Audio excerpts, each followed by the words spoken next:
Chapitre 1. La panique du matin. L'aube se leva sur Rome de manière aussi grandiose qu'odieuse, le ciel zébré de teintes d'orange sanguin et d'or, comme si les dieux eux-mêmes avaient parbouillé les cieux avec des plumes de paon restinctes et renversé des amphores de vin rouge bon marché.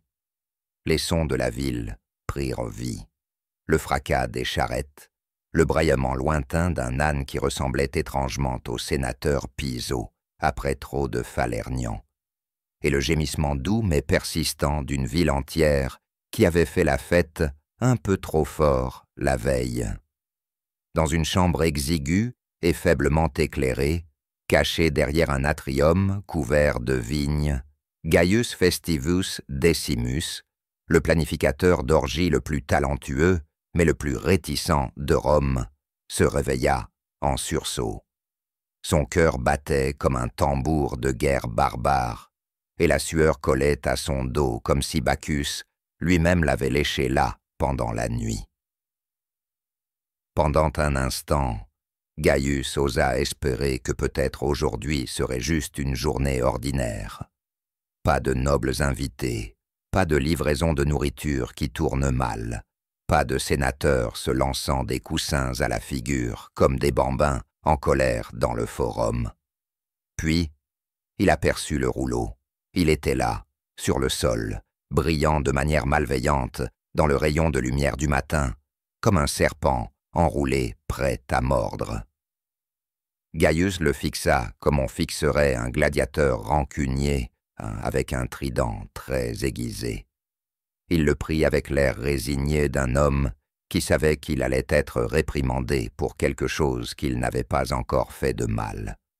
En le déroulant, il lut à Gaius, le pourvoyeur de plaisir, arrangeur de décadence et gardien du flux sacré du vin, de la dame Aurélia, celle aux nombreux griefs. N'oublie pas, mortel incompétent, qu'au dernier rassemblement, les pétales de rose étaient les jaunes, pas rouges. La femme du sénateur était scandalisée, et la maîtresse du sénateur en a murmuré pendant des semaines. De plus, assure-toi que les coussins soient plus fermes cette fois. Lucius Piso a failli tomber dans le brasero, et je n'ai pas envie d'expliquer des toges brûlées au Vestale encore une fois. Gaius laissa échapper un son étranglé à mi-chemin, entre un grognement et un sanglot, puis s'affala sur son paillasson de paille, fixant le plafond fissuré au-dessus. Aujourd'hui n'était pas un jour comme les autres, c'était le jour, ce soir, une orgie si grandiose, si opulente, si obscènement indulgente, qu'elle pourrait faire rougir même les dieux dans leur bain céleste, allait avoir lieu. Et lui, pauvre Gaius, malheureux, était la seule chose qui séparait l'excès glorieux d'un désastre total et hurlant. Il se redressa, les cheveux hérissés, en touffe rebelle, et se frotta les tempes. Déjà une liste mentale de possibilités catastrophiques se déroulait dans son esprit comme un rouleau particulièrement maudit. Et si les huîtres arrivaient encore à moitié mortes? Et si les danseurs se battaient à nouveau pour savoir qui aurait le droit de se ventiler avec des plumes de paon? Et si le sénateur Piso décidait de réciter ivre son dernier poème épique, qui, selon les rumeurs, comptait 437 vers sur une figue particulièrement juteuse, et le plus terrifiant de tout? Et si quelqu'un d'important de la famille impériale se présentait sans prévenir? Il y avait eu des murmures, après tout. Cela pourrait être un cousin de l'empereur, ou pire, Caligula lui-même, connu pour lancer des meubles sur les gens, juste pour voir s'il pouvait les éviter à temps. Gaius se leva d'un bond, trébuchant à moitié sur sa propre tunique, et aboya des ordres aux serviteurs, surpris qui somnolaient près de la porte. Réveillez le personnel, faites venir les cuisiniers, les danseurs, les filles à la flûte, l'idiot qui marche sur les mains, tout en équilibrant des figues. Nous avons une catastrophe à planifier. » L'esclave, qui avait l'air de contempler l'idée de s'échapper en Gaule et de commencer une vie tranquille en tant que cultivateur de champignons, poussa un cri et s'enfuit en courant. Gaius entra en trombe dans l'atrium, son carnet de notes, une tablette de cire, mais il aimait à penser que c'était un carnet de notes, serré dans ses mains tremblantes. L'atrium était en désordre. Un chat se promenait paresseusement sur le sol en mosaïque, traçant des empreintes à travers une tache d'huile renversée. Une danseuse à moitié habillée se disputait avec un cuisinier harassé pour savoir si les loirs glacées au miel étaient correctement engraissées, tandis qu'un garçon au visage nerveux peinait à démêler une massive guirlande de lauriers et de roses qui s'était étrangement nouée en une forme ressemblant au dieu Janus, ayant une très mauvaise journée capillaire. Gaius inspira profondément par le nez et laissa échapper un long soupir tremblant. D'accord. Priorities. Il commença à faire les 100 pas, se dictant à voix haute avec une voix mêlant panique et détermination absolue. 1. Confirmer l'expédition des huîtres. Je jure par Jupiter, s'ils sentent à nouveau la Tibre, nous sommes fichus. 2. Les coussins doivent être rembourrés pour supporter le poids combiné de 3 sénateurs et d'un petit chien. 3. Obtenir des amphores supplémentaires de vin falernien. Si nous manquons de vin encore une fois, je me jetterai personnellement dans le vomitorium le plus proche. Il s'arrêta brusquement, fixant le garçon de la guirlande. « Et toi, que fais-tu dans le monde souterrain de Pluton ?» Ce n'est pas une couronne, c'est une tragédie botanique. Défaites-le avant que quelqu'un ne pense que nous organisons des funérailles pour Vénus elle-même. Le garçon hocha la tête avec frénésie, s'en mêlant presque davantage dans la guirlande, et Gaius poursuivit son chemin, scrutant l'atrium avec l'œil acéré d'un homme qui avait vu trop de fêtes s'effondrer sous le poids de leurs propres excès. Rien que la liste des invités suffisait à faire envisager à une Vestale de rompre ses vœux pour un bon verre.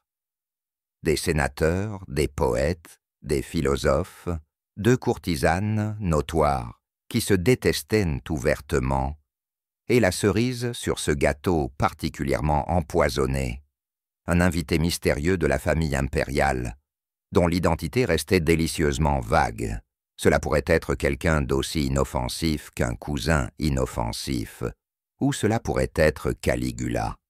Gaius déglutit avec difficulté et essaya de ne pas imaginer Caligula exigeant que les paons soient teints en violet et recitant des odes à son cheval au milieu de la salle à manger.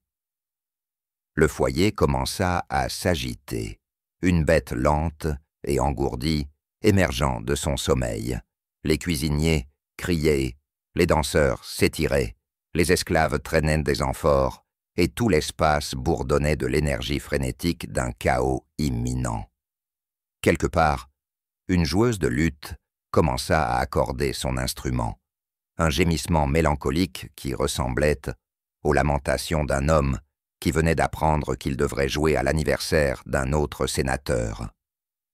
Gaius prit une profonde inspiration et murmura à lui-même le mantra de chaque organisateur de fête romain. « Tiens bon, tiens bon !» Et avec cela, la journée de folie commença. Chapitre 2. La liste des invités de l'Hadès. C'est une vérité universellement reconnue que tout rassemblement romain digne de ce nom inclura inévitablement une liste d'invités qui pourrait déclencher une petite guerre civile si elle est mal organisée.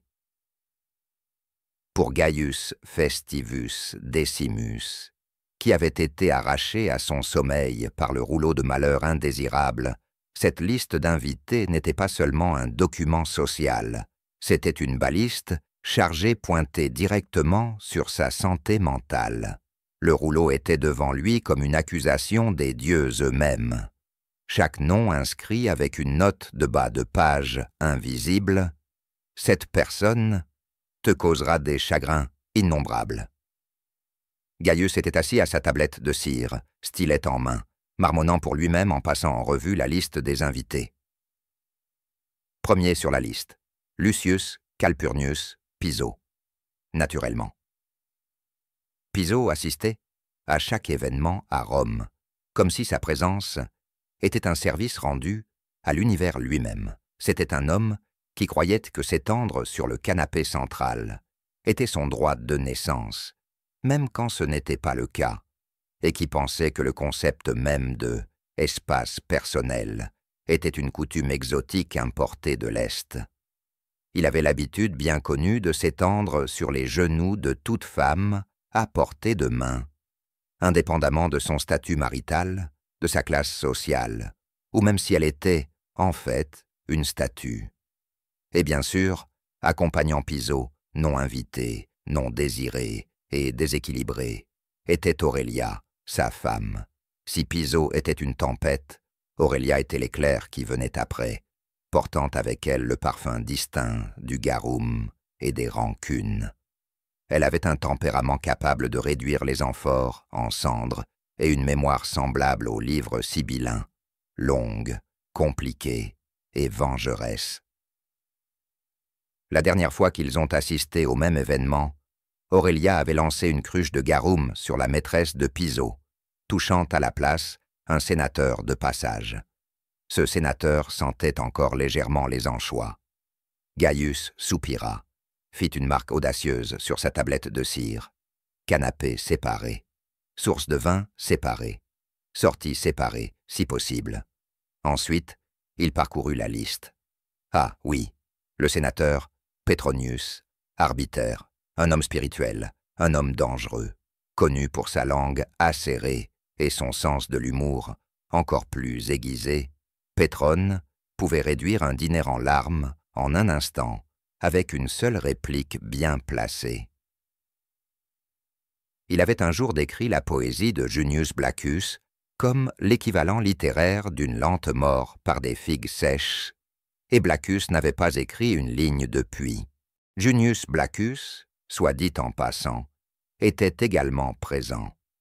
Gaius fixa les noms, puis dessina un diagramme d'urgence.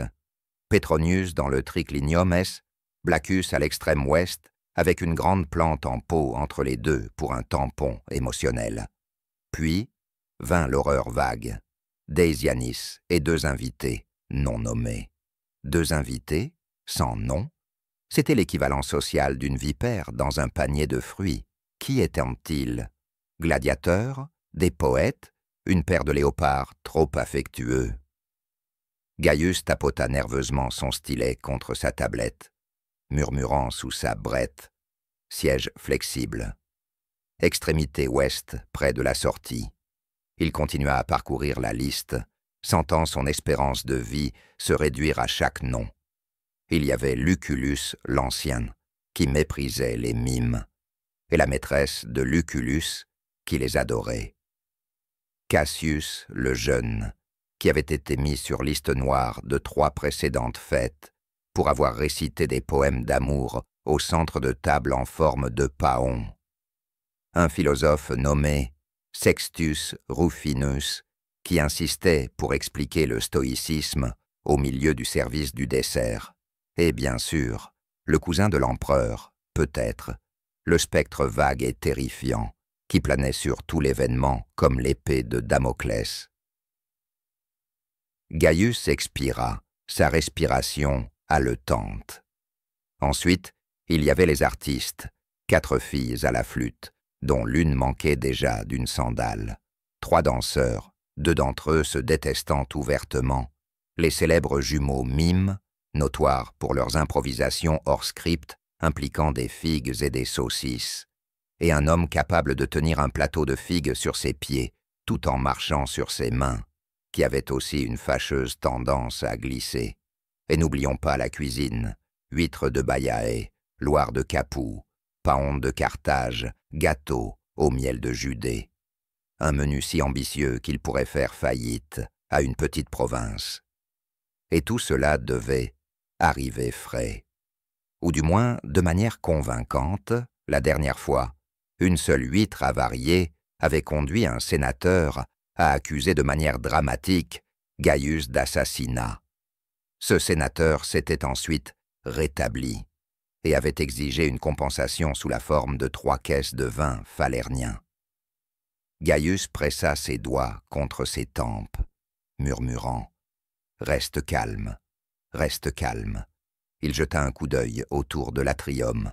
Le garçon de laurier luttait encore, maintenant presque consumé par sa propre couronne, comme un buisson particulièrement enthousiaste. Une paire de danseurs se disputait pour savoir qui aurait le droit de répéter en premier. Une fille, à la flûte, pratiquait une gamme qui pouvait faire pleurer un stoïque. Et quelque part, faiblement, Gaius pouvait entendre un âne braire dans une tonalité qui ressemblait étrangement au rire du sénateur Piso. La liste des invités n'était pas une liste, c'était une crise diplomatique en direct, prête à éclater. C'était un champ de mines sociales, une tapisserie de rivalité, de rancune et de liaisons dangereuses, tous cousus ensemble par le fil le plus fin, lui. Il fixait sa tablette de cire, désormais un champ de bataille, de griffonnage frénétique, de flèches et de soulignements. Il imaginait la nuit à venir, les coussins, le vin, les rires, les menaces chuchotées, les poètes citant Virgile avec des larmes dans les yeux.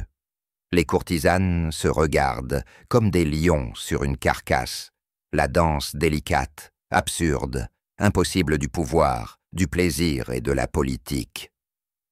Il sourit, le sourire maniaque d'un homme qui avait perdu prise sur la raison, mais pas sur le devoir. « Que les dieux s'en occupent », murmura-t-il. Et avec cela, il replongea dans le chaos, prêt à affronter la musique, ou du moins prêt à payer les musiciens pour qu'ils ne jouaient pas les mauvaises chansons. Chapitre 3. La catastrophe culinaire. Gaius Festivus. Decimus avait une théorie.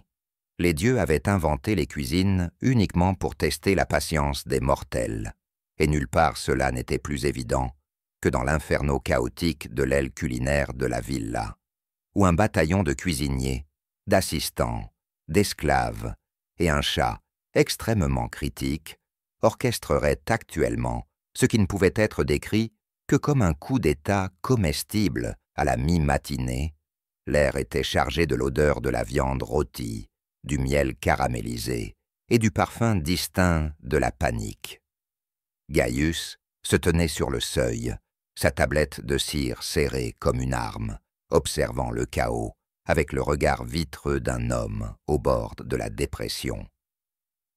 Le chef cuisinier, un ancien gladiateur à la carrure imposante, nommé Brutus, dont la carrière culinaire avait été un tournant inattendu par rapport à la reine, hurlait à un apprenti tremblant la manière appropriée de farcir un loir. « Non, non, non. Tu ne fais pas entrer les graines de pavot à la va-vite. Tu les masses avec amour, comme un amant murmurant des mots doux à la femme d'un sénateur.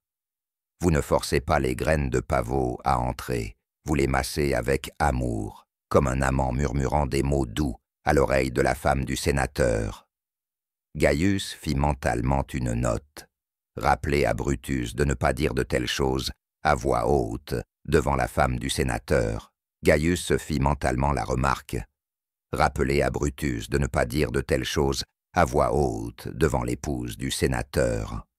Au fond de la cuisine, un sous-chef tentait de réassembler un paon rôti, collant laborieusement des plumes sur le pauvre oiseau avec du miel. Cela ressemblait moins à un symbole majestueux de l'excès romain, et plus à un chat errant en mue, pris dans une tempête. À proximité, une amphore de garum avait été renversée. En voyant son odeur nauséabonde et poissonnière se répandre dans la pièce comme une malédiction de Neptune lui-même, un jeune esclave glissa, trébuchant sur une figue égarée qui avait été projetée de son plateau et atterrit directement dans une cuve de gâteau au miel. Gaius gémit. Pas de figues dans les gâteaux au miel, cria-t-il, sa voix montant en pitch. La dernière fois que cela s'est produit, 3 sénateurs ont eu des visions de Jupiter et ont essayé de déclarer la guerre à la Lune. La dernière fois que cela s'est produit, 3 sénateurs ont eu des visions de Jupiter et ont essayé de déclarer la guerre à la Lune. Pendant ce temps, une paire de boulangers se disputait la pièce maîtresse du gâteau, une monstruosité ambitieuse en forme de colisée, remplie d'oiseaux chanteurs vivants. Pendant ce temps, une paire de boulangers se disputait le gâteau central, une monstruosité ambitieuse en forme de colisée, remplie de petits oiseaux chanteurs vivants. L'un des boulangers, un homme élancé avec de la farine dans la barbe, murmurait « C'est impossible. Les oiseaux vont suffoquer avant le dessert. » Sa partenaire, une femme robuste nommée Fausta, frappa la pâte avec un enthousiasme frôlant la violence. Ensuite, on le sert rapidement, avant qu'il ne s'en aperçoive. Ce n'est pas un gâteau, c'est un concept. Gaius pinça l'arête de son nez. Il avait déjà vu ça, la dernière fois qu'ils avaient tenté un gâteau avec une surprise à l'intérieur. La surprise était un gladiateur semi-conscient qui avait été accidentellement enveloppé dans de la pâte. Ça avait été une longue nuit. Il se retourna brusquement et faillit heurter un serviteur portant un plateau d'huîtres, fraîchement arrivé de Baiae. Ils slochent ominieusement. Gaius renifla l'air, salé, âcre et à la limite du douteux. « Sont-ils vivants ?» demanda-t-il. Le serviteur plissa les yeux en regardant les huîtres. L'un d'eux, peut-être insulté par l'implication, émit un bruit mouillé et se contracta faiblement. Gaius hocha la tête. « Ça ira. » Cachez les morts sous le persil, puis vint la crise du vin. Un coureur essoufflé fit irruption, les yeux écarquillés, les cheveux en désordre, brandissant une note comme s'il s'agissait d'une déclaration de guerre. « Maître Gaius, s'exclama-t-il. Les amphores de Falernien, l'une d'elles est fissurée. Le vin fuit, le vin fuit. Gaius sentit son âme quitter son corps.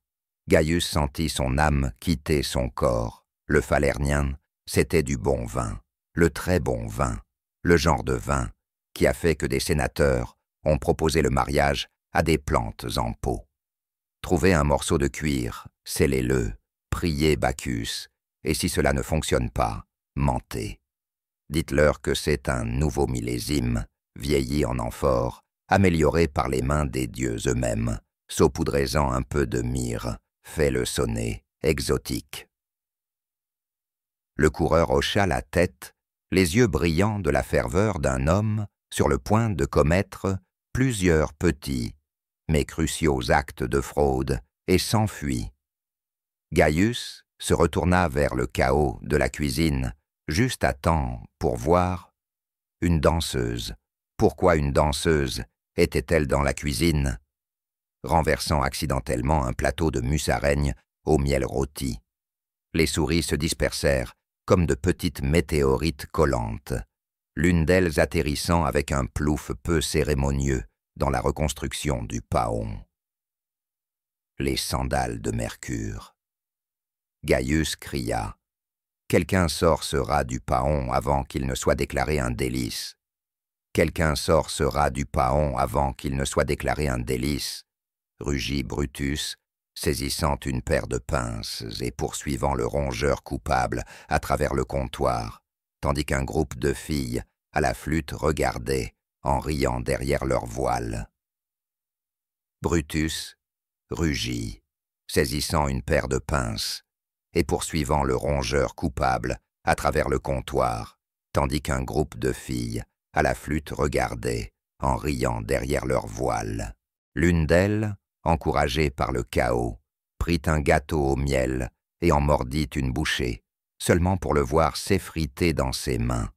la laissant couverte de sucre glace et de désespoir existentiel. « Sortez de ma cuisine !» Brutus rugit aux musiciens. Ce n'est pas un théâtre de plaisir, c'est un champ de bataille de saveurs. Ce n'est pas un théâtre de plaisir, c'est un champ de bataille de saveurs. Gaius pouvait sentir ses tempes pulser. Gaius pouvait sentir ses tempes pulser. Il prit une profonde inspiration, inhalant un bouquet complexe de garum, de viande rôtie et de désespoir, et tenta de canaliser son Jupiter intérieur. Avec une main levée, il ordonna « Arrêtez-vous, arrêtez-vous ». La pièce se figea, même le chat s'arrêta, une patte suspendue en plein léchage, comme s'il pesait si l'autorité de Gaius s'étendait au félin. Nous ne laisserons pas cela sombrer dans le chaos. Gaius déclara, la voix tremblante mais forte. Nous sommes des Romains. Nous avons conquis la Gaule, construit des aqueducs et survécu à la poésie de Piso après le dîner. Nous pouvons gérer une cuisine. Nous pouvons gérer une cuisine. Brutus se redressa, hochant la tête avec gravité. Brutus se redressa, hochant la tête avec gravité. Le sous-chef essuya la sueur de son front.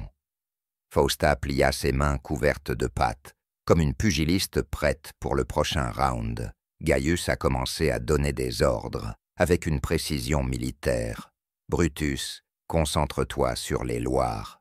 Je les veux dodus, pas pétrifiés. Fausta, rends ce gâteau du Colisée stable. Utilise des brochettes. Je m'en fiche. Fais juste qu'ils tiennent. Fils à la flûte. Dehors. Danseurs. Sortez. Chatte. Reste.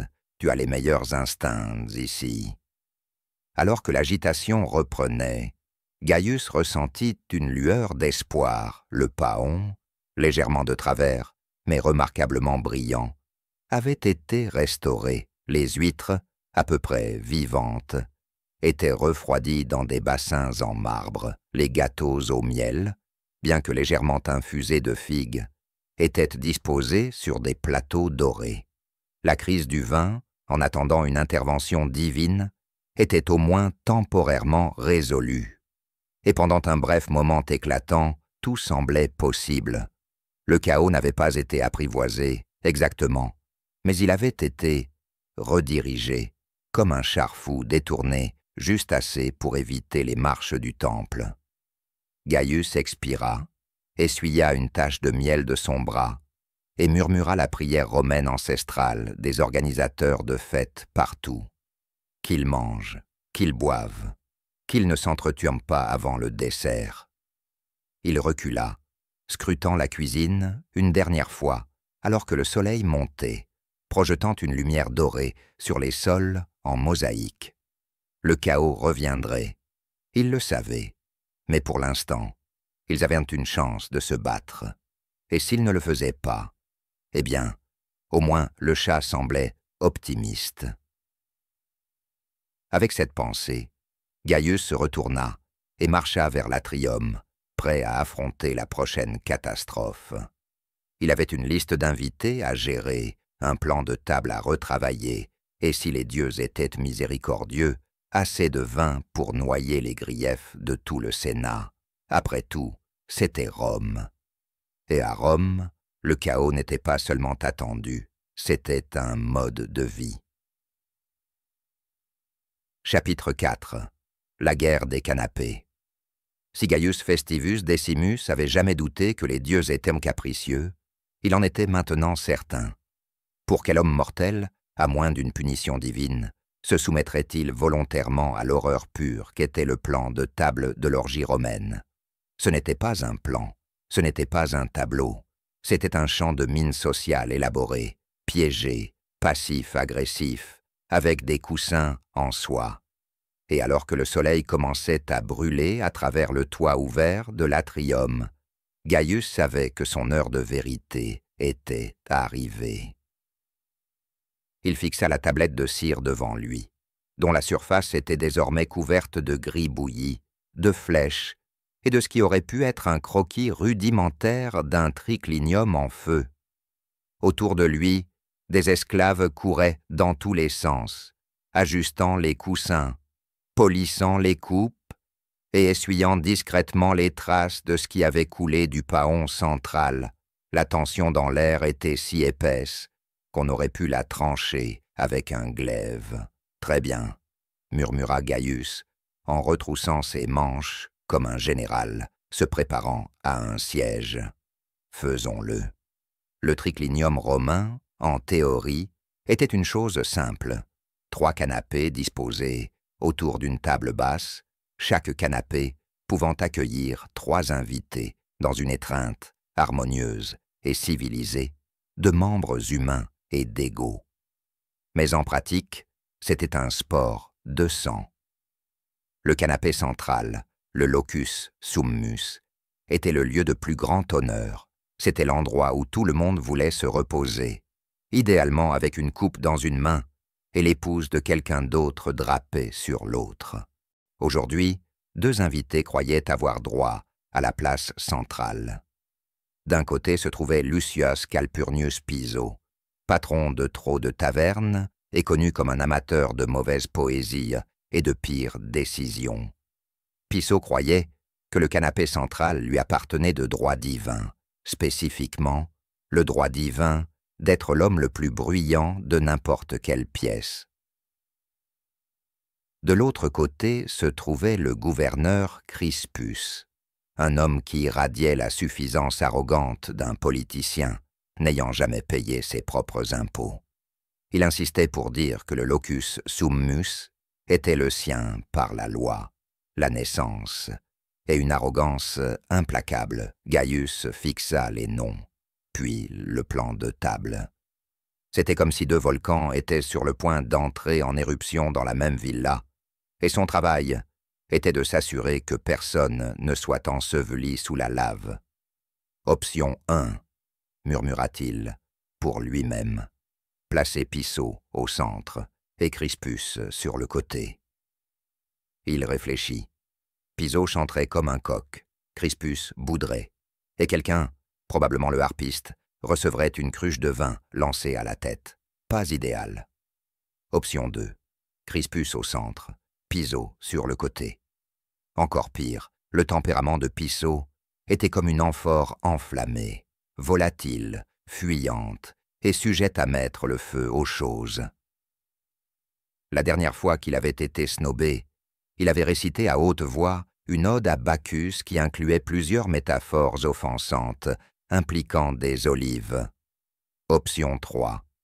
Gaius inspira. Les 2 au centre. Une pensée folle, impossible. Une violation de toutes les règles de l'étiquette dans la République romaine, mais aussi potentiellement hilarant.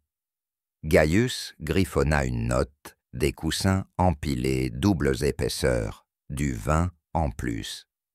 Retirer tous les objets jetables, il passa au problème suivant, les courtisanes. Ah, les courtisanes, les agents du chaos les plus parfumés de Rome. Ils avaient leur propre hiérarchie complexe, un enchevêtrement de rivalités, d'alliances et d'insultes chuchotées, enveloppées de soie et d'huile parfumée. 2 en particulier étaient en désaccord.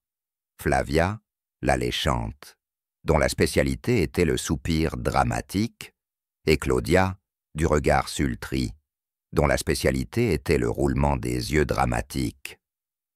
Le mois dernier, elles avaient failli en venir aux mains, à cause d'un malentendu impliquant les genoux d'un sénateur et une olive mal placée.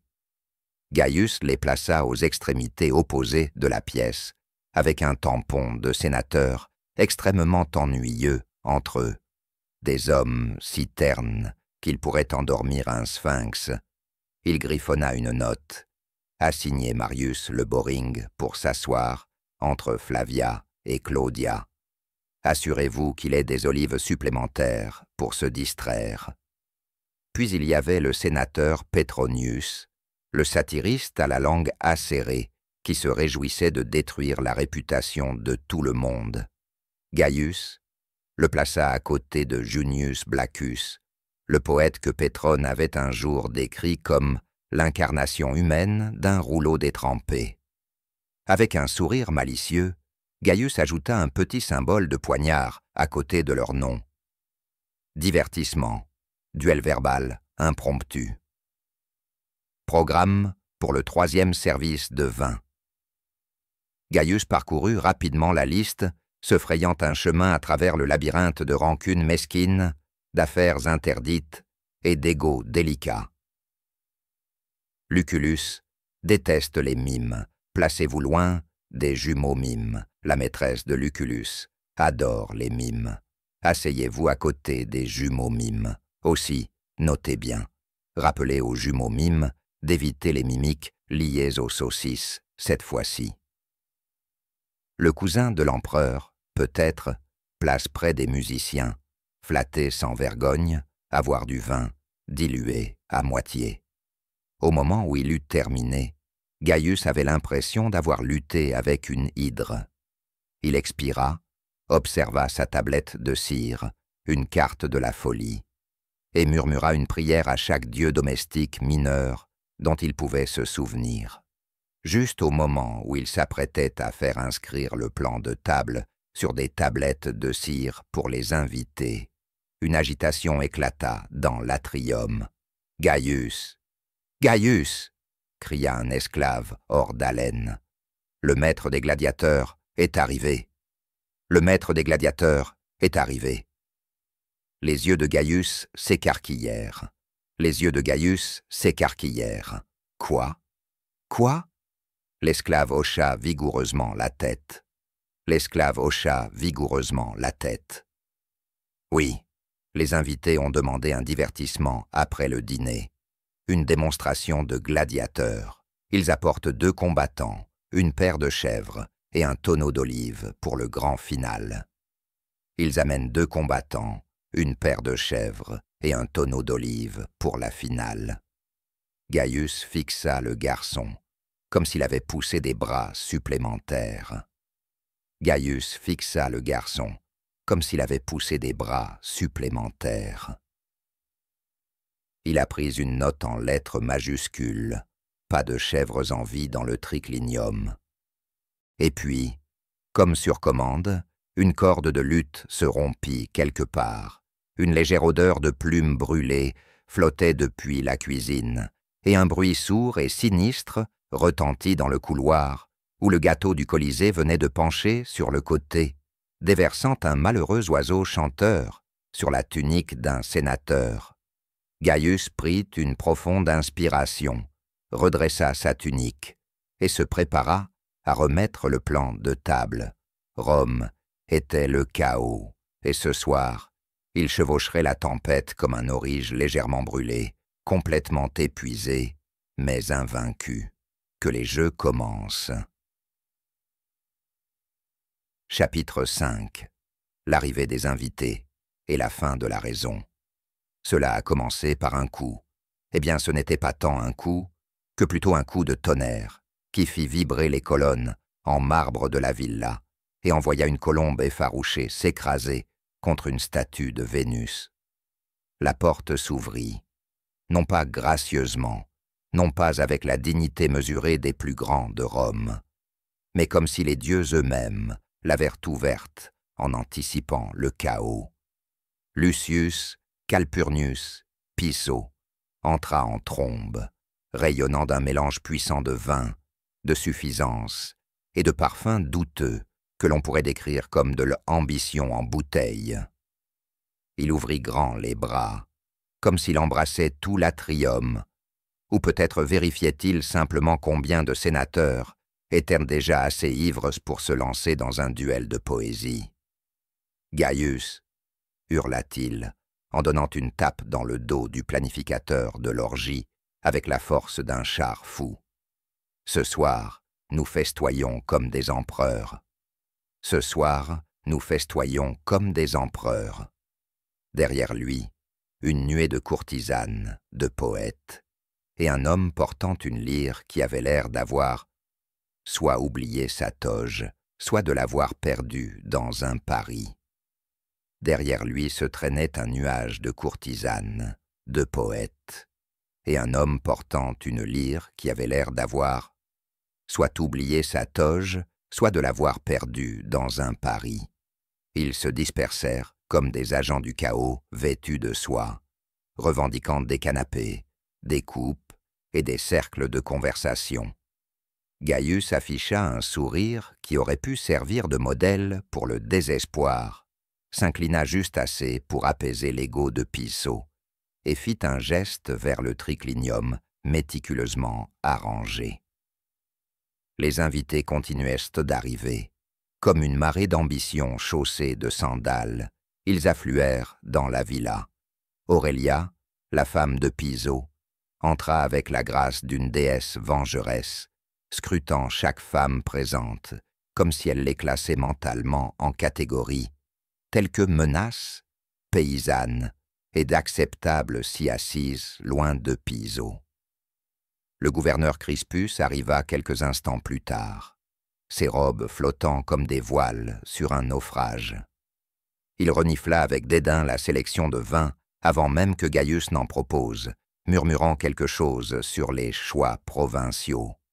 Pétronille le satiriste glissa comme une anguille, les lèvres déjà retroussées en un sourire narquois, en apercevant Junius Blaccus de l'autre côté de la pièce et commençant à composer des insultes dans sa tête.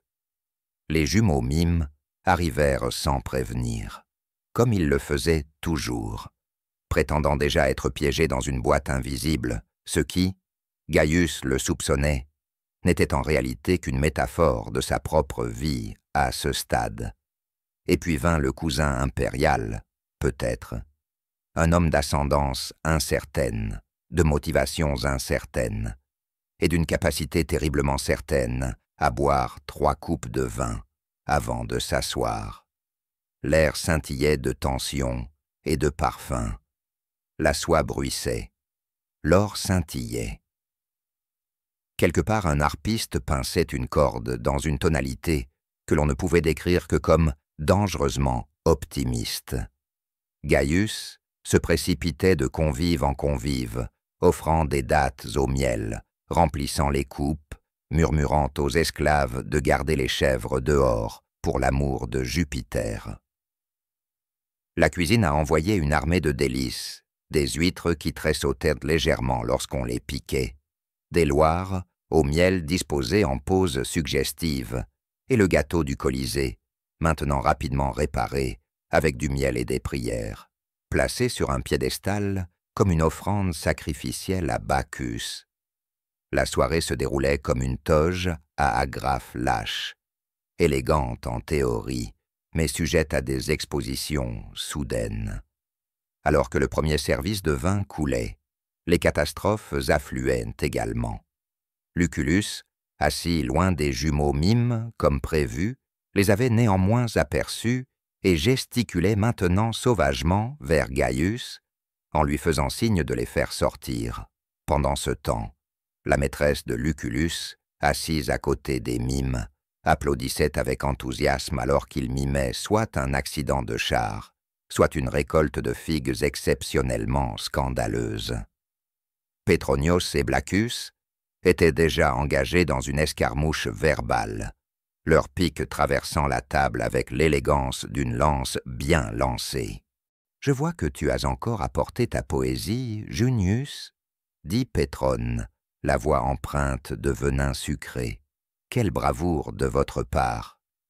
La dernière fois, je pensais que c'était un éloge funèbre pour ton propre esprit. » Junius rougit, ouvrit la bouche et fut interrompu par une figue lancée de quelque part à l'arrière.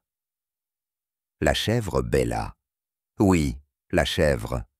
Malgré les instructions explicites de Gaius, l'un des entraîneurs de gladiateurs avait décidé que la chèvre était une partie essentielle du divertissement et l'avait conduite dans l'atrium comme un invité de choix. La chèvre, sentant la liberté et le léger parfum de paon rôti, se précipita droit vers la table principale. Le chaos éclata. Aurelia poussa un cri perçant. Crispus a renversé du vin sur les sandales d'un sénateur. Les jumeaux mimes ont tenté de mimer la garde de chèvre, ce qui n'a fait qu'empirer les choses. Flavia la séduisante a sauté sur un canapé pour éviter la chèvre, renversant accidentellement un plateau d'amandes confites qui sont tombées sur Pétronius comme des éclats sucrés et croquants. Gaius se déplaçait à travers tout cela comme un homme possédé, ou, plus précisément, comme un homme n'ayant plus rien à perdre. Il attrapa la chèvre par les cornes, la fit tourner sur elle-même et la guida, avec une série de jurons latins de plus en plus créatifs, vers le jardin. Un esclave suivait discrètement, portant une amphore fraîche de vin pour le prétendu gardien de la chèvre, qui s'était effondré de pure honte. La soirée avançait tant bien que mal. Il y eut un moment fugace et d'œil doré, où le harpiste joua un bel accord. Les invités s'arrêtèrent pour admirer le gâteau du Colisée, et même la chèvre sembla soupirer de contentement depuis le jardin. Mais ensuite, quelqu'un a proposé une bataille de poésie. Le cœur de Gaius s'arrêta. Une bataille de poésie, le divertissement romain le plus dangereux, où les mots devenaient des armes et les réputations pouvaient être réduites en lambeaux comme autant de plumes de paon. Junius se leva, rougissant d'ivresse et d'indignation juste. Pétronios sourit en coin, déjà en train de composer sa réplique. Les invités se penchèrent en avant, l'air chargé d'anticipation. Gaius chuchota au plus proche esclave. « Commence à verser le vin dilué. Verse-le vite, et ainsi commença la nuit la plus absurde et la plus inoubliable de la carrière de Gaius Festivus Decimus, en tant que planificateur d'orgies, une nuit de menaces chuchotées, de toasts maladroits, d'olives mal placées, et d'un léger débat sur la question de savoir si une figue pouvait, en fait, être considérée comme une arme. Une nuit où Gaius apprit que parfois, survivre ne consistait pas à prévenir le désastre, mais à le naviguer avec un sourire forcé, une main ferme, et la conviction inébranlable que, d'une manière ou d'une autre, tout cela était exactement comme prévu. Et alors que la lune s'élevait haut au-dessus de la villa, projetant une lumière argentée sur le chaos, Gaius pensa, pour la énième fois, « Si je survis à ça, je ferai payer le double pour la prochaine fois. » Chapitre 6. La catastrophe du gâteau du Colisée. La nuit, comme une toge lors d'un match de lutte mal avisé, se déroulait rapidement. Gaius Festivus Decimus, planificateur d'orgies pour les puissants dangereux et les légèrement fous, se tenait au bord de l'atrium, regardant sa vision soigneusement élaborée s'effondrer plus vite qu'un gâteau au miel rassis entre les mains d'un sénateur trop enthousiaste.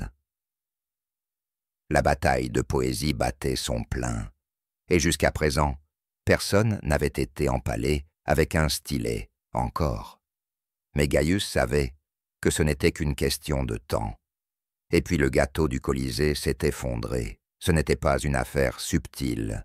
Il n'y avait pas de légère inclinaison, pas de murmure de pâte sous pression. Non, c'était une implosion à grande échelle, saupoudrée de sucre, qui envoyait des gladiateurs en sucre volé à travers le triclinium comme de minuscules projectiles confiseries. Un lion en pâte d'amande atterrit dans la coupe de Lucullus, un fouet en réglisse frappa Aurélia au visage avec le timing poétique de Jupiter lui-même. Quelqu'un, probablement le même pauvre imbécile qui avait introduit la chèvre, laissa échapper un cri de surprise, alors qu'une colombe sucrée surgissait des ruines et plongeait sur le crâne dégarni d'un sénateur. Silence. Pendant un battement de cœur, toute la villa se figea, émerveillée par le spectacle. Gaius, toujours le professionnel, fit un pas en avant, prêt à prononcer un discours apaisant, peut-être sur l'impermanence de toute chose, ou sur la façon dont la destruction du gâteau était une métaphore de la gloire romaine elle-même. Mais avant qu'il ne puisse prononcer un seul mot, Pétrone le satiriste se leva de son canapé, leva une coupe et déclara « Voici Rome en microcosme, grandeur bâtie sur des fondations instables, s'effondrant sous le poids de ses propres excès. Rome en microcosme, grandeur bâtie sur des fondations instables, s'effondrant sous le poids de ses propres excès. La salle a éclaté en applaudissements ivres. La salle éclata en applaudissements ivres, sauf Aurélia, qui retirait des morceaux de réglisse de ses cheveux comme une femme en train de reconsidérer ses choix de vie. Gaius soupira. Il se tourna vers le personnel de cuisine, qui était blotti dans l'ombre, comme des souris terrifiées. « Sortez les desserts de secours, chuchota-t-il. Tout ce que vous avez. Je me fiche que ce soit juste des raisins sculptés en forme d'amphore. Fais juste en sorte que ça ait l'air cher. Je me fiche que ce ne soit que des raisins sculptés en forme d'amphore.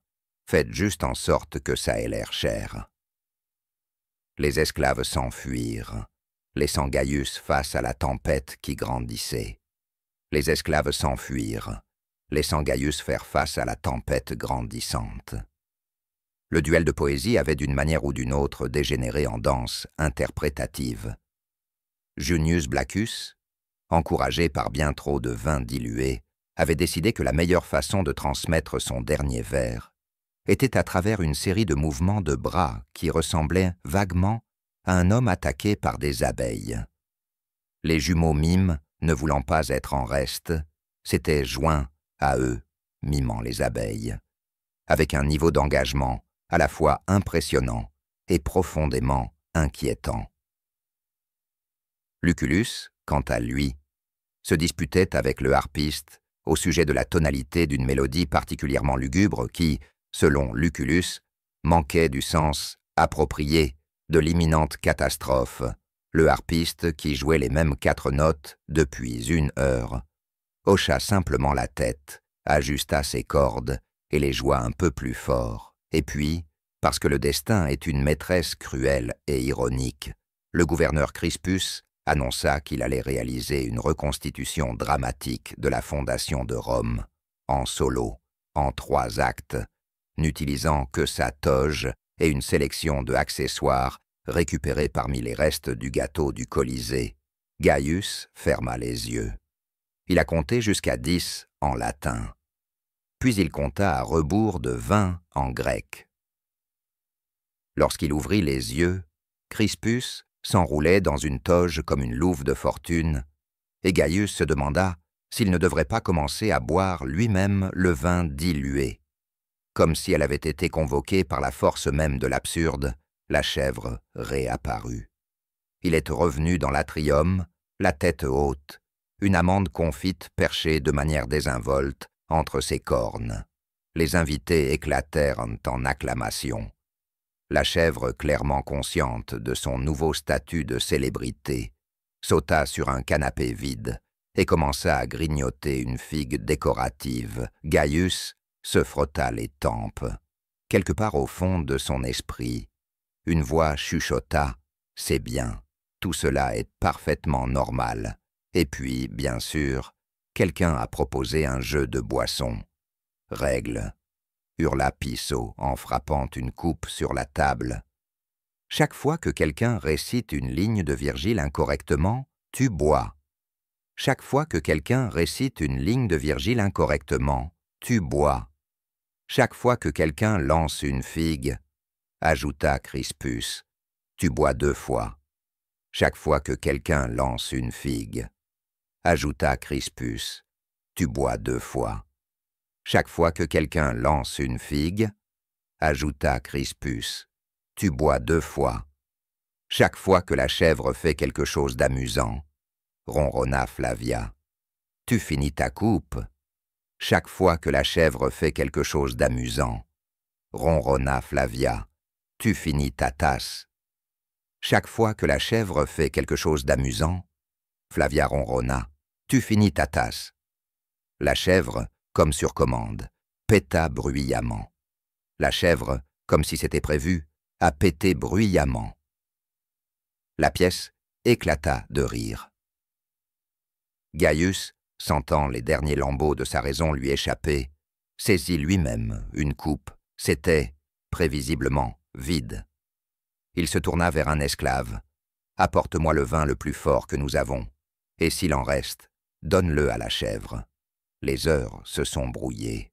En un rêve fiévreux d'excès, les oreillers ont été réutilisés comme boucliers dans une escarmouche gladiatoriale improvisée entre deux sénateurs. Quelqu'un a défié les jumeaux mimes à un concours de regards, qu'ils ont remporté par un pur désespoir existentiel. Une courtisane a équilibré un plateau de dattes sur sa tête et a exécuté une danse chancelante qui, par un miracle, n'a pas entraîné de commotion cérébrale.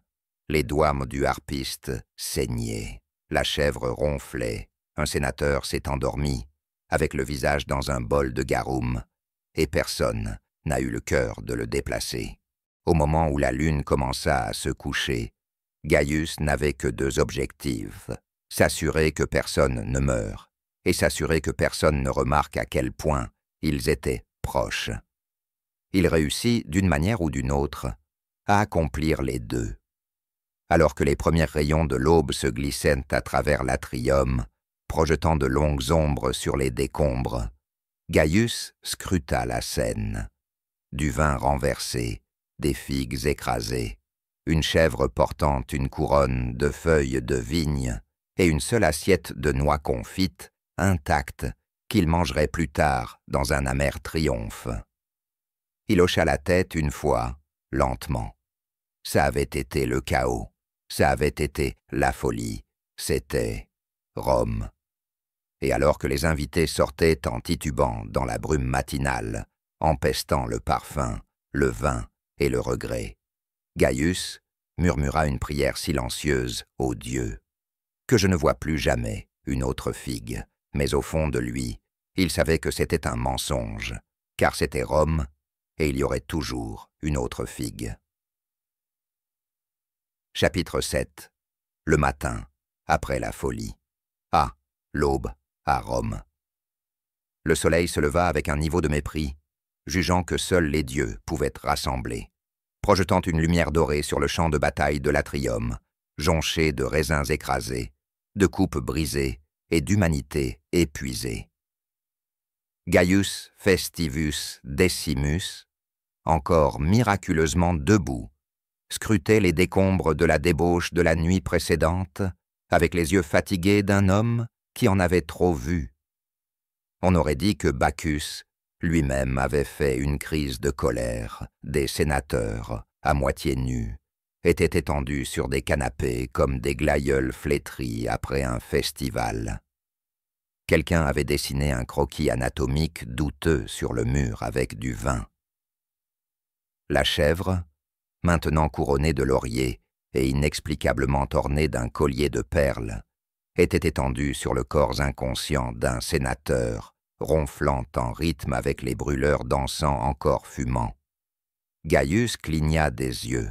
Quelque part, une seule note de flûte se mit à gémir, suivie d'un gémissement de désespoir, alors qu'un musicien encore ivre réalisait qu'il était toujours dans l'atrium, et non, en fait, mort.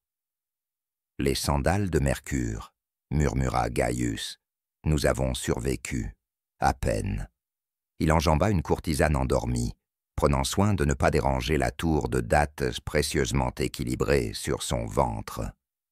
Le sol crissait sous ses sandales, jus de raisin, vin, et peut-être les larmes d'un sénateur surexcité qui avait été contraint de débattre de philosophie avec les jumeaux mimes à propos de cela.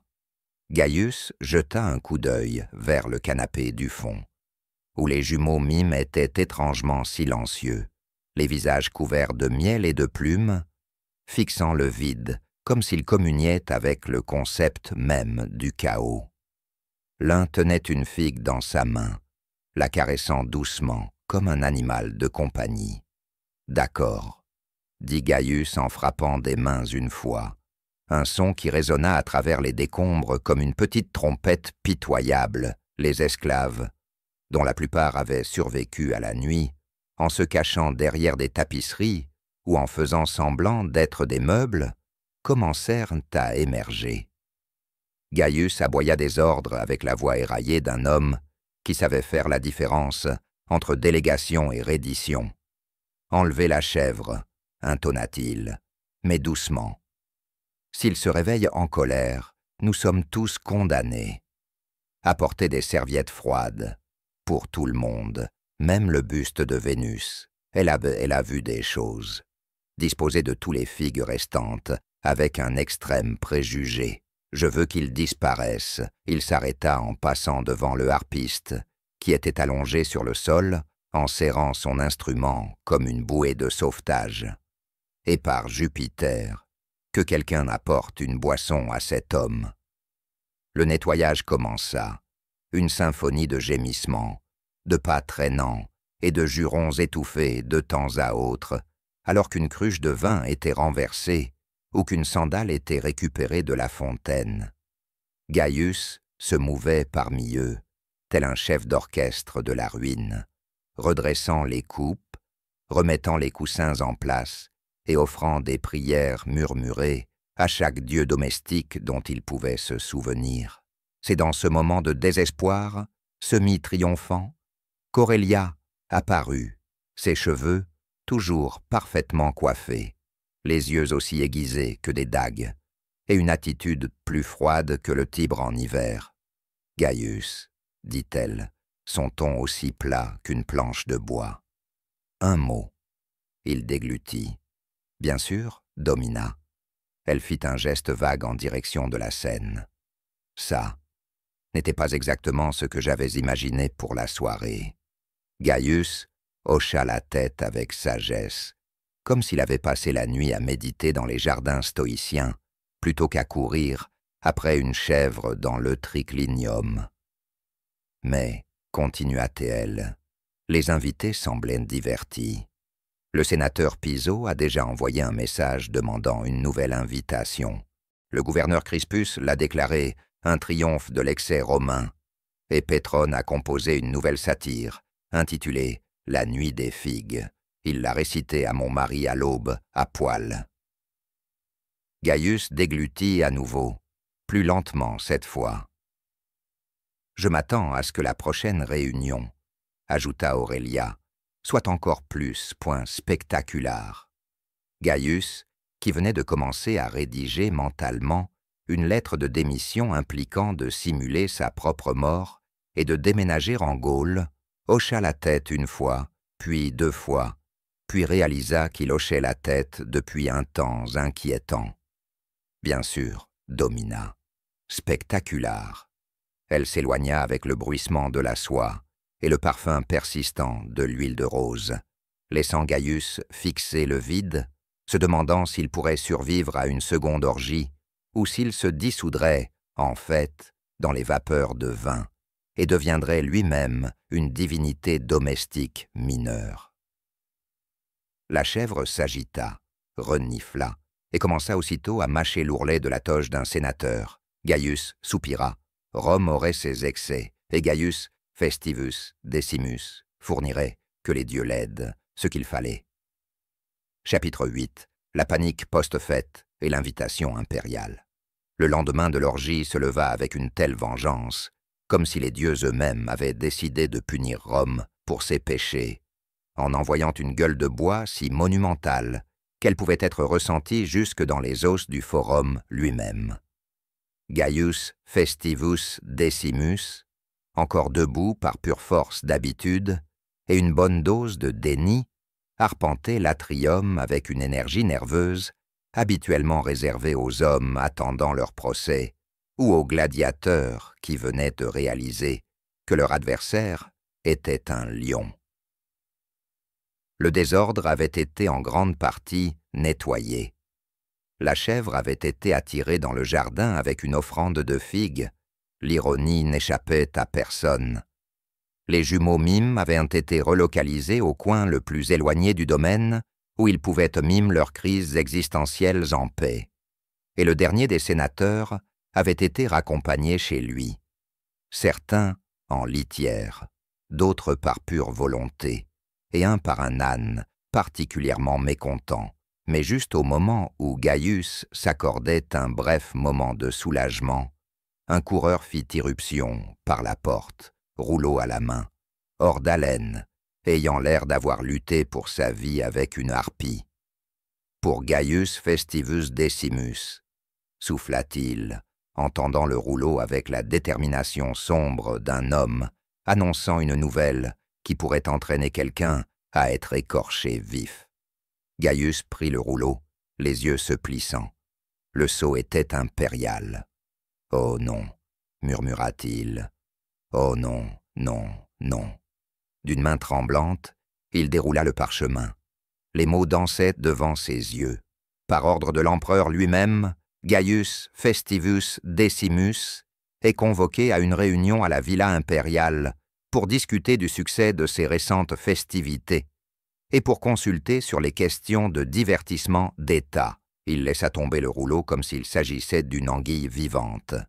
Consulter ? Des affaires de divertissement d'État, grogna-t-il. Ils vont me faire organiser des orgies impériales. Ils vont me faire organiser des orgies impériales.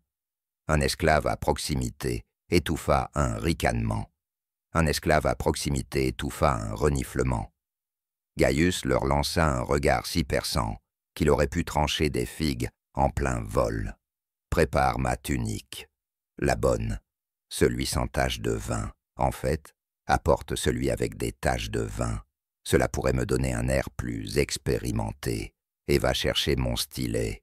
J'ai besoin de rédiger mon testament. » Il fit lentement le tour de la pièce, gesticulant de manière extravagante dans l'atrium, comme un homme essayant de maîtriser un ouragan.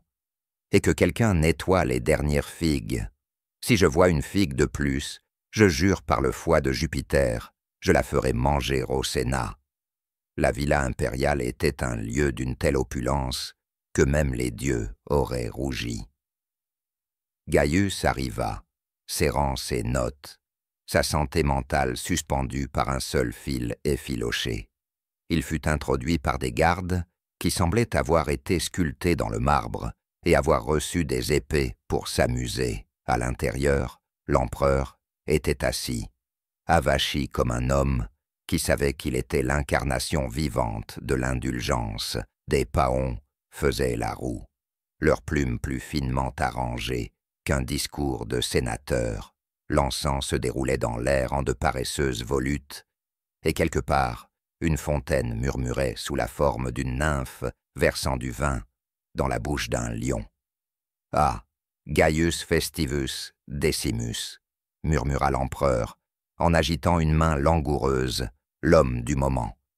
Gaius s'inclina si profondément qu'il faillit embrasser le sol. « Votre Majesté m'honore. »« Je le fais, » dit l'empereur, sur le ton d'un homme décidant s'il doit épargner un gladiateur. « Votre événement point moi fait grand bruit au forum.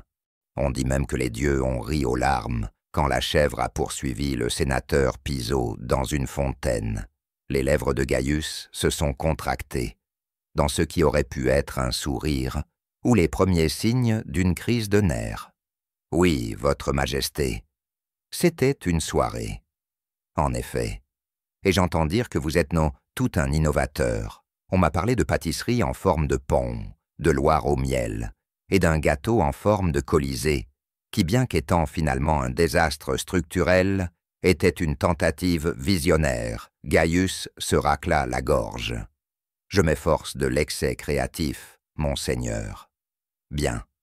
Parce que j'ai une petite demande. » Tous les muscles du corps de Gaius se tendirent. « Je voudrais que vous, » continua l'empereur, « organisiez ma célébration d'anniversaire. Une affaire modeste, bien sûr, peut-être 300 invités, divertissement de chaque province, animaux exotiques, une reconstitution de la fondation de Rome. » Et il marqua une pause pour l'effet dramatique, un grand final, avec un mime cracheur de feu. Gaius cligna des yeux, une fois, 2 fois, 3 fois. Un mime point cracheur de feu, répéta-t-il.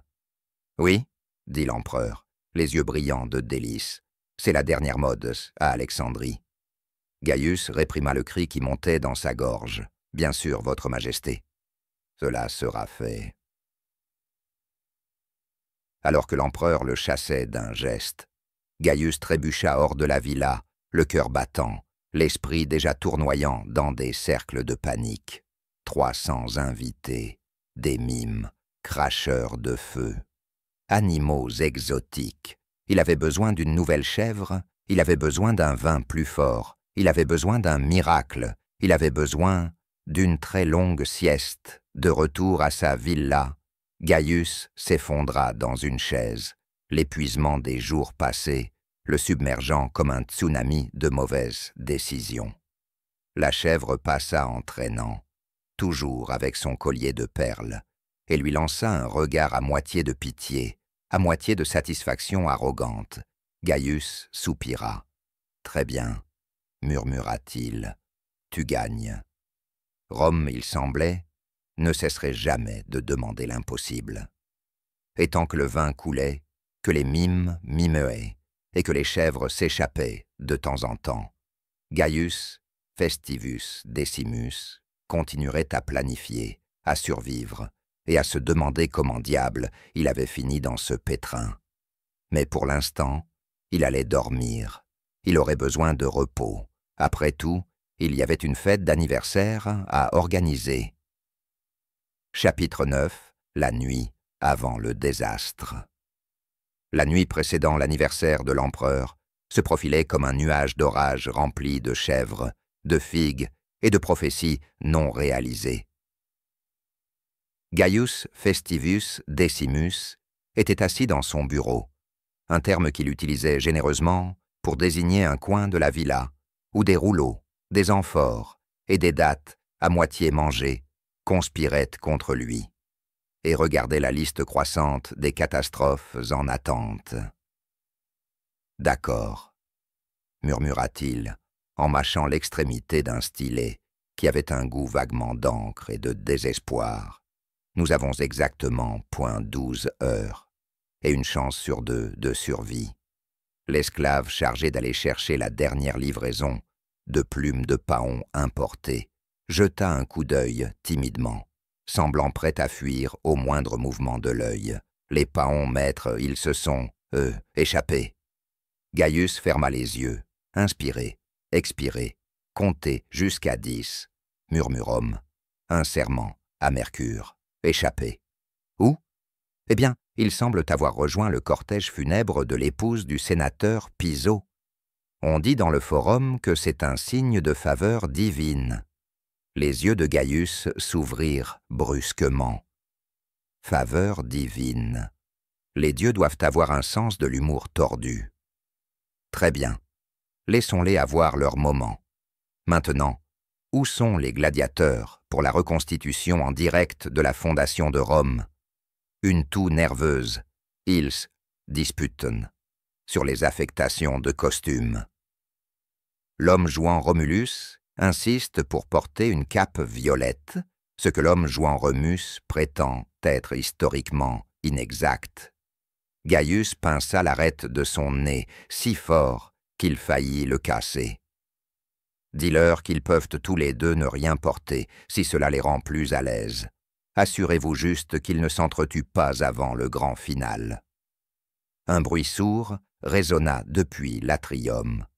Gaius ne broncha même pas. Un instant plus tard, un esclave entra en titubant, le visage pâle, la toge brûlée. Le mime cracheur de feu, mot accidentellement, mit le feu au rouleau de répétition. Gaius le fixa du regard. Tous? L'esclave hocha la tête. Gaius expira si fort qu'un rideau flottait.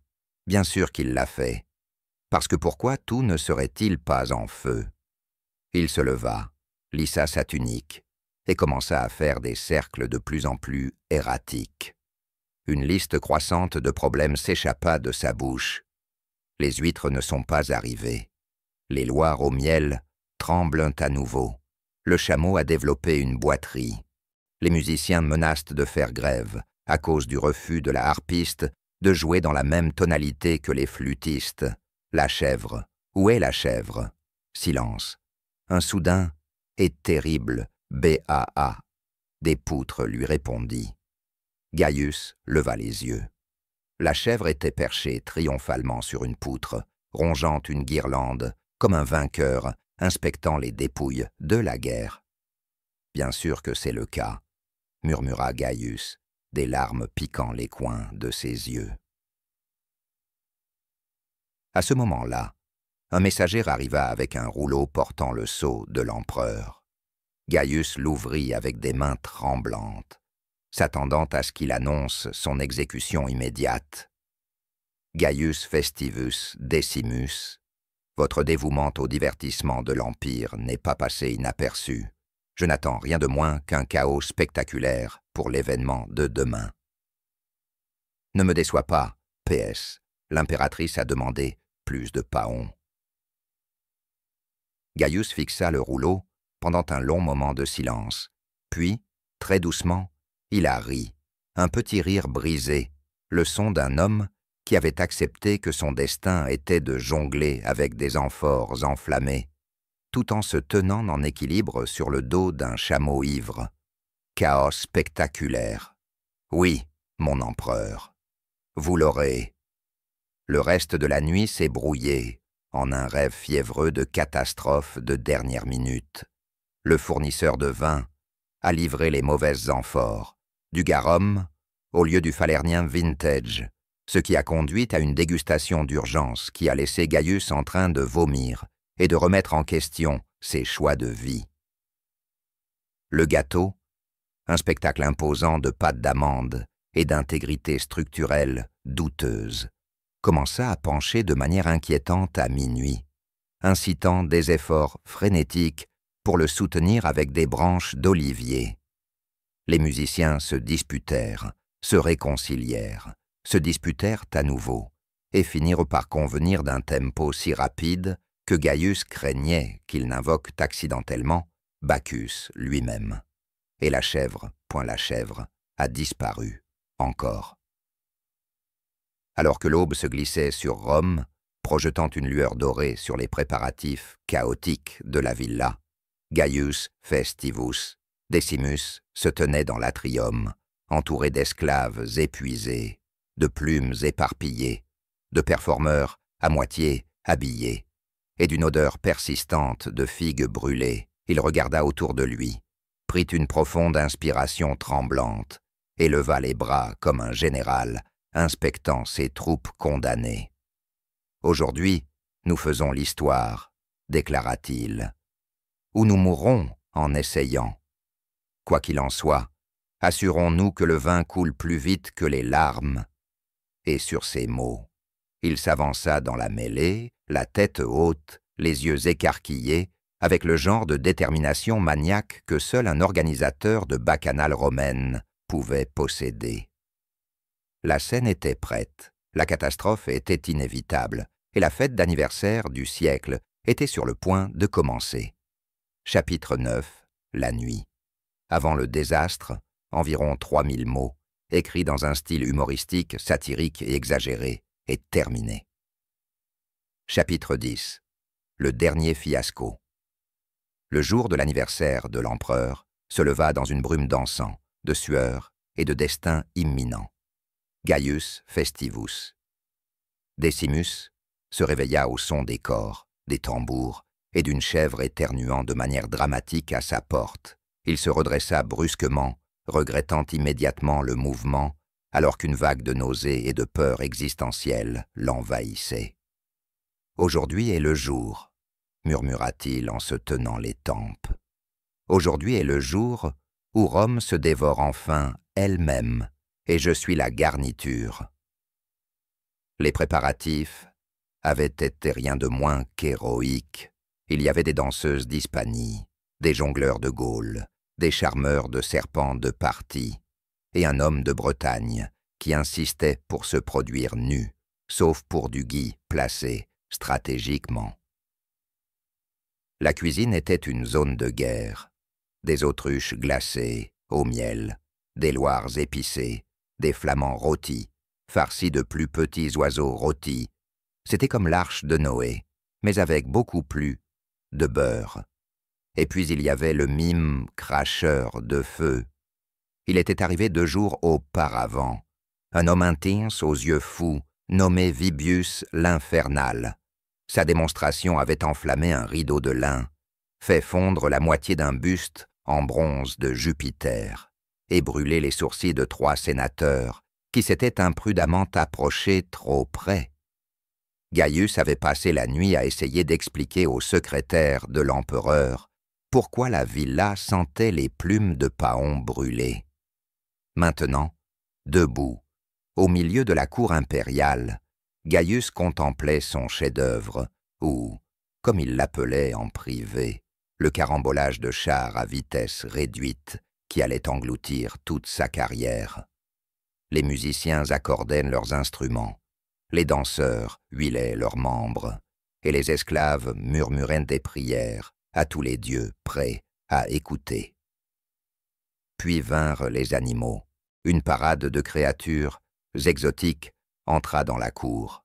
Un chameau qui éternuait à des moments inopportuns, une paire de flamants roses qui avaient développé une relation romantique en plein milieu des répétitions, et un léopard particulièrement en colère, qui avait déjà mangé 2 arrangements floraux et un poète mineur. Gaius se frotta les tempes. « Tiens bon jusqu'au gâteau », murmura-t-il, en fixant la monstrueuse confiserie qui avait fait parler d'elle dans toute la villa cette semaine, une réplique de 6 pieds de haut du Circus Maximus, avec de minuscules chars en sucre, des chevaux en pâte d'amande et un empereur en réglisse ondulant depuis les gradins. C'était une œuvre d'art, c'était aussi, comme Gaius le savait au fond de son âme, une catastrophe en attente de se produire. Les invités arrivaient en masse, drapés de soie et chargés de l'odeur de la trop grande confiance en soi. Les sénateurs se frayaient un chemin vers les meilleurs coussins. Les courtisanes agitaient leurs éventails comme des oiseaux exotiques, et l'empereur lui-même était allongé sur un canapé doré, souriant comme un homme qui pensait que tout ce spectacle était de son idée. « Gaius festivus decimus », tonna l'empereur, « que les festivités commencent ». Gaius esquissa un sourire tendu et crispé. Les musiciens se lancèrent dans une interprétation enthousiaste, bien que légèrement fausse, de Gloire à Rome. Les danseurs tournèrent dans la cour, et le premier plat, des olives, des noix au miel et des huîtres qui avaient à peine survécu au voyage, fut servi. Tout se passait presque bien, jusqu'à ce que le mime cracheur de feu monte sur scène. Vibius l'Infernal s'avança au centre de la cour, exhalant dramatiquement des flammes qui léchaient le ciel.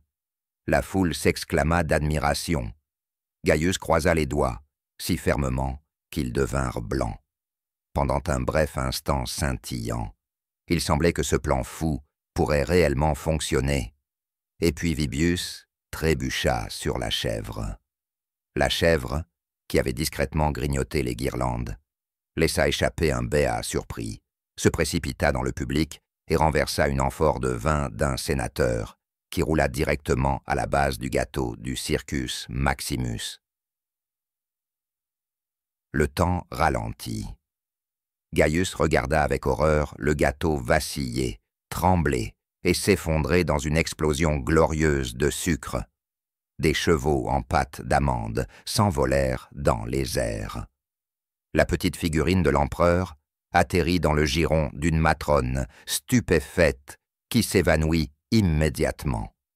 Vibius, désorienté, lâcha un whoomp de flammes qui enflammèrent une tapisserie voisine, en voyant les invités se précipiter et crier. Les flamants roses s'envolèrent dans une panique, battant des ailes frénétiquement, tandis que le chameau commençait à mâcher les sandales de l'empereur. Gaius, clignant des yeux dans le chaos, murmura « Eh bien, c'est parfait ». L'empereur, à l'étonnement total de Gaius, éclata de rire, un rire profond qui secouait le ventre, résonnant contre les murs de marbre. « Gaius », rugit-il, les larmes coulant sur ses joues. « Tu t'es surpassé. C'est la célébration la plus mémorable de toute Rome. » Gaius, à peine capable de comprendre ce qui se passait, fit une révérence si basse qu'il faillit tomber. « Merci, Votre Majesté. Je vis pour servir. » Alors que les flammes étaient éteintes, la chèvre reprit à grignoter la toge d'un sénateur, et les invités reprirent leur réjouissance, comme si de rien n'était. Gaius s'affaissa contre une colonne, un homme brisé tenu ensemble par une pure incrédulité. Et ainsi la fête continua. Boire, festoyer, chanter, et le cri occasionnel de quelqu'un mordu par un perroquet trop excité. Rome, comme toujours, continuait, plus bruyante, plus désordonnée, et bien plus chaotique que ce qu'un seul homme pouvait contrôler. Alors que l'aube se glissait à nouveau sur la ville, Gaius Festivus Decimus était assis dans les décombres de la fête d'anniversaire de l'empereur, sirotant le reste du vin dilué, un sourire hébété sur le visage. Il avait survécu, pour l'instant.